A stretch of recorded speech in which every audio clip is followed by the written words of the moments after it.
దాదాపు ఓ 3 దశాబ్దాల క్రితం అందరి యువతలాగే ఓ 20 ఏళ్ల కుర్రాడు జీవితం విసిరే సవాళ్లను ఎదుర్కొంటూ వాటి సమాధానాల కోసం ఎదురుచూస్తున్నాడు. ఏం చెయ్యాలో తెలియని నిస్సహాయత, ఏమవ్వాలో తెలియని అసహనం. ప్రపంచం ప్రశ్నల పుస్తకంలా కనిపిస్తుందే తప్ప ఎక్కడ చూసినా జవాబు జాడేలేదు.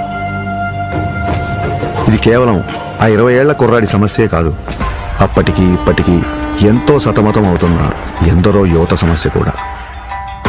ఇలా సతమతం అవుతూ ఎటు వెళ్లాలో తెలియని సమయంలో మార్షల్ ఆర్ట్స్ అతనికి మార్గమయ్యింది.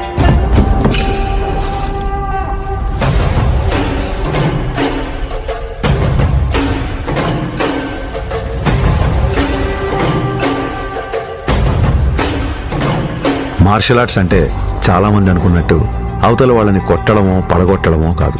మన అహాన్ని తొక్కిపెట్టి మన కాళ్ల మీద మనం నిలబడ్డం, మన ఆవేశాన్ని అరచేతి అదుపులో ఉంచుకోవడం. ఒంటరితనం, ఒత్తిడిని ఎదుర్కోవడం నేర్పిస్తే శిక్షణ, క్రమశిక్షణ నేర్పించింది కళ్యాణ్ కుమార్ను మన పవన్ కళ్యాణ్గా మార్చింది.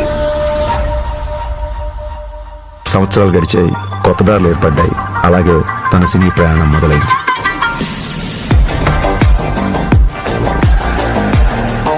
తను నేర్చుకున్న కళకు శిక్షణ తోడయ్యేసరికి అది తెర మీద నిజంలాగే కనిపించింది.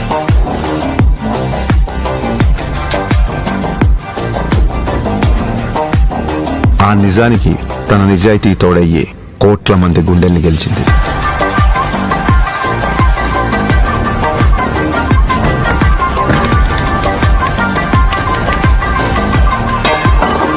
ప్రయత్నంలో లోపం లేకపోవడంతో ఫలితానికి సంబంధం లేకుండా ఎంతో మంది అభిమానుల్ని ఆయన దగ్గరికి చేర్చింది.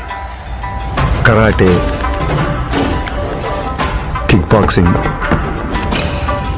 ఎస్క్రిమా, ఇలా మార్షల్ ఆర్ట్ ఏదైనా అదే డిసిప్లిన్, అదే క్రమశిక్షణ.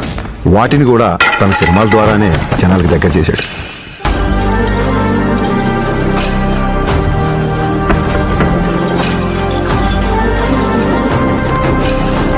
సినిమాల్లో చూపించే స్టంట్లు, ఫైట్లు జనరంజకంగా, ఆకర్షణీయంగా ఉంటాయని మనందరికీ తెలుసు.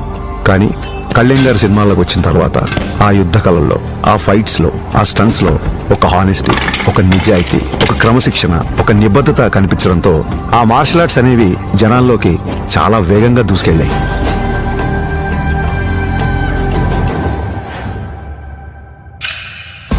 అసలు మార్షల్ ఆర్ట్స్ ఫిలాసఫీ చెప్పేది ఒకటే, కంటిన్యూస్ లెర్నింగ్, నిరంతరం నేర్చుకోవడం. అందుకే ఇప్పటికీ ఓ స్టూడెంట్లా మార్షల్ ఆర్ట్స్లో తన ప్రయాణాన్ని కంటిన్యూ